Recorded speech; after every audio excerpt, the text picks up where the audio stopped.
Jumlah PA jatuh kemudian Ma'rifah margaret al-rijal. Jumlah PA jatuh kemudian Nakira margaret al-rijal.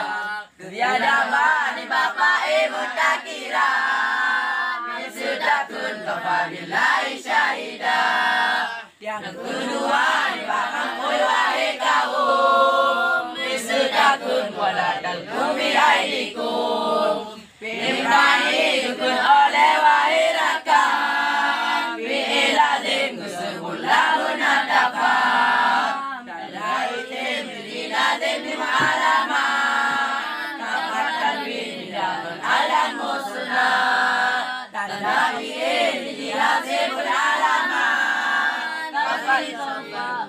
dayang sakinah tanda huruf alamat sadijihana dalil isim dalil